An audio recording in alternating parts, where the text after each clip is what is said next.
네, 안녕하세요. 네, 요즘에 지금 베트남으로 이제 진출하고자 하는 회사들이 정말 많이 늘었는데요.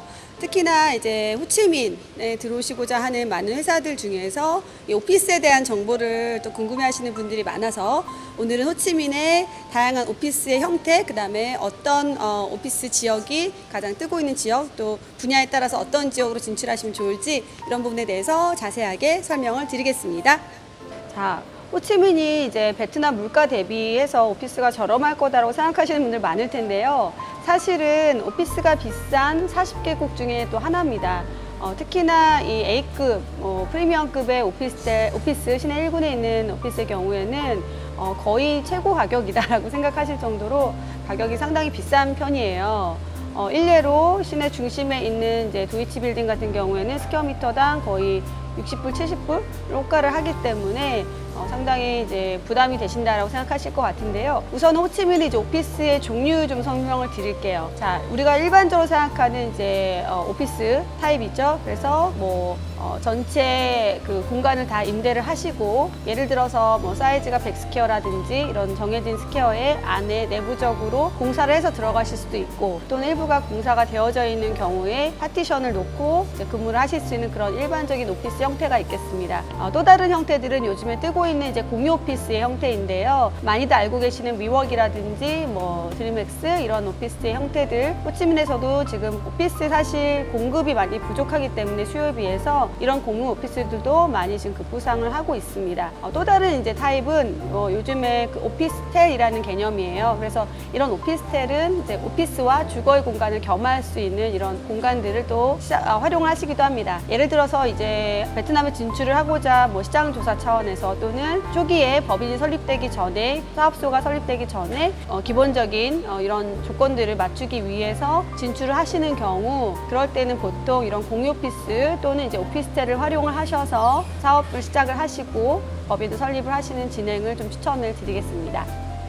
네, 호치민 시내에서 이제 오피스들이 좀 밀집이 되어져 있는 지역은 시내 1군 지역인데요. 시내 1군 지역 중에서 또 가장 은행권들이 모여있는 중심 지역의 경우, 예를 들어 CJ 빌딩이라든지 엠플라자, 그다음에 새로 생긴 도이치 빌딩 같은 이제 이런 오피스의 경우에는 아까 말씀드렸다시피 이제 프리미엄 오피스에 해당이 됩니다. 그래서 보통 오피스 이제 임대 가격이 스퀘어미터당 최저 뭐 40불에서 60불대까지 되기 때문에, 예를 들어서 내가 100스퀘어짜리 오피스를 임대를 한다. 이런 렌트비가 한 5, 6천 불 호가를 하기 때문에 상당히 이제 고가하고 이제 비싸다고 하실 수가 있어요. 지금 이제 한국의 많은 대기업들, 은행권들은 사실 이런 중심 지역에 위치를 하고 있는데, 비쌈에도 불구하고 아무래도 대기업의 위상이 있기 때문에 이런 이제 고가의 오피스를 임대를 할 수밖에 없겠죠. 또 다양한 위치적 접근 때문에도 시내 1군에 이제 고가의 오피스를 임대를 하시고 있습니다. 그런데 이제 대부분 지금 한국에서 들어오시고자 하는 회사들이 이제 스타트업을 생각을 하시거나 뭔가 신규 사업이나 베트남 해외 진출 투자를 위해서 들어오시는 분들은 이런 이제 A급 오피스들은 아무래도 이제 비용적인 부담이 되시기 때문에 그 외에 스타일의 오피스를 좀 찾으실 것 같습니다. A급 오피스 외에도 이런 오피스들이 조금 모여 있고, 또 업종에 따라서 어떤 지역으로 선택하시면 좋을지 좀 설명을 드릴게요. 네, 호치민에서 회사가 들어가기 가장 좋은 오피스 지역, 또 한국 회사들이 많이 진출하고 있는 오피스 지역의 경우에는 아까 말씀드렸던 1군 중심 지역 외에도 3군 지역과 또 4군, 빈탄군, 2군 이쪽 지역 위주로 많이 진출을 하고 계십니다. 빈탄의 경우에는 1군과의 접근성이 좋기 때문에 대표적인 여러 가지 우리나라 회사들도, 역시 삼성이라든지 이런 회사들도 진출이 되어져 있고요. 또 그 외에도 4군 지역의 경우에는 이제 최근에 오피스 건물들이 많이 생겼기 때문에 신규 빌딩들이 많이 있습니다. 그래서 건물의 컨디션이 깨끗하고 이런 형태들의 오피스들이 모여 있습니다. 그 외에도 이제 2군 지역의 경우에는 2군이 아무래도 이제 주거 학군 지역이기도 하기 때문에 오피스와 거주를 다 편의성에 의해서 들어오시고자 하는 분들이 많이 지금 2군 지역을 선호를 하시고, 또 2군 지역은 삼성 단지가 있는 9군 지역과도 접근성이 좋기 때문에 최근에 오피스로도 많이 지역을 보시는 또 지역 중에 하나예요. 네, 업종별로 추천드릴 수 있는 지역을 조금 설명을 드리면, 예를 들어 스타트업이나 이제 작은 사이즈의 소형 오피스를 찾으시는 분들은, 그런데 또 시내 중심에 위치하고 있어야 한다, 그런 회사의 경우에는 CJ 빌딩 빌딩이라든지 그 인근의 공유 오피스를 추천을 드리겠습니다. CL 빌딩도 제일 작은 사이즈가 스퀘어미터당 30스퀘어 이하도 있기 때문에 한 책상 4개 정도 들어가는 이런 소형 오피스, 시내 중심이 꼭 위치적으로 필요하시다라는 분들은 공유 오피스 위주로 계약을 하시면 좋습니다. 특히나 이제 공유 오피스의 경우에는 단기 계약이 가능하기 때문에 예를 들어 3개월이나 6개월 시장 조사나 이런 것들 위해서 사무실 공간이 필요하시다 하는 경우에는 이런 공유 오피스를 더더욱 추천을 드릴게요.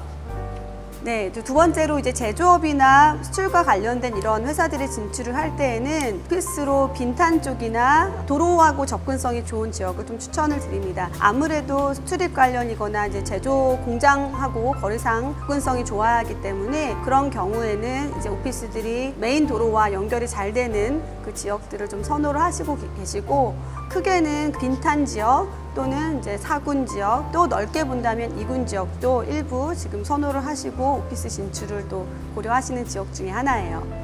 자, 다음으로 이렇게 제조나 하청업체 이런 경우에는 보통 아까 말씀드렸던 도로 접근성도 또 중요하지만 어느 정도 물건을 좀 적재해 놓을 수 있는 창고와 같은 공간도 좀 필요하기 때문에 그런 경우에는 이제 빈탄 지역이라든지 아까 말씀드렸던 지역에 영업이 가능한 그 사업자가 등록이 가능한 조금 큰 사이즈의 빌라들이 있습니다. 또는 이제 그런 형식의 샵하우스 1, 2, 3, 4층 정도로 되어져 있는 이러한 건물들을 임대하시는 것도 추천을 드릴게요. 네, 물류와 관련된 이제 회사들의 경우에는 아무래도 이제 공항까지의 접근성이 좀 좋아하기 때문에 이제 공항 근처의 덤빈 지역 위주로 좀 추천을 드릴게요.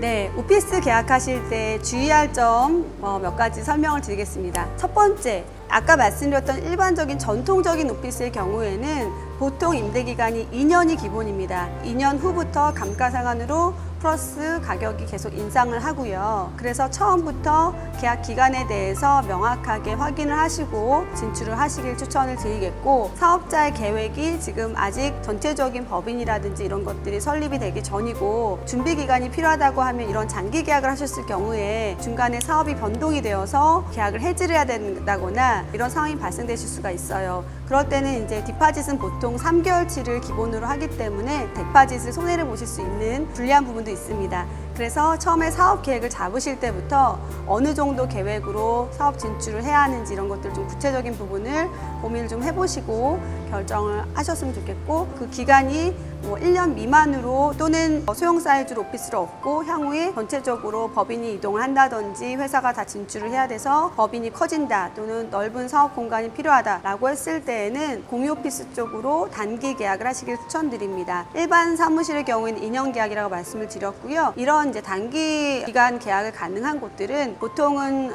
이런 공유 오피스라든지 일부 오피스의 경우 1년의 계약도 가능한 곳들은 있습니다. 그런 곳으로 이용하시기를 추천을 드리겠고, 또는 오피스텔의 경우에는 이런 일반 아파트와 비슷하게 주거와 사업자를 같이 공유를 할 수 있다라고 말씀을 드렸기 때문에 그럴 때는 1년의 계약도 가능합니다. 오피스텔로 계약을 하셔서 그걸 오피스 공간으로 활용을 하실 수도 있겠습니다. 자, 제가 마지막에 말씀을 드렸던 그 오피스텔로 오피스를 이용을 하시고 계약을 하실 때에는 또 더 주의하셔야 될 부분이 있는데요. 예를 들어서 이제 오피스텔은 외국인이 사업자인 경우에는, 그러니까 외국인이 집주인, 임대인인 경우에는 그 사업자 등록이 불가합니다. 반드시 현지인 명의로 되어져 있는 오피스에만 사업자 등록을 하실 수가 있기 때문에 그 부분을 좀 주의 깊게 생각을 하시고 계약을 하셔야 될 것 같아요. 네, 제가 오늘은 호치민에서 오피스 임대 시세와 또 이제 지역, 어느 지역으로 업종에 따라서 선택을 하시면 좋을지 이런 여러 가지들을 좀 설명을 드렸는데요. 호치민에서 오피스를 임대하실 때 오늘 설명드린 내용 좀 꼼꼼하게 따져보셔서 좋은 조건의 사업장을 잘 찾으시길 바랍니다. 사실 이제 호치민에 처음 진출을 할 때 어느 곳에 위치해서 사업을 시작하느냐도 상당히 중요한 부분이기 때문에 그다음에 계약 관계에 대해서도 꼼꼼히 따져보시기를 추천을 드리겠고요. 오늘 영상도 마음에 드셨다면 구독과 좋아요 부탁드립니다.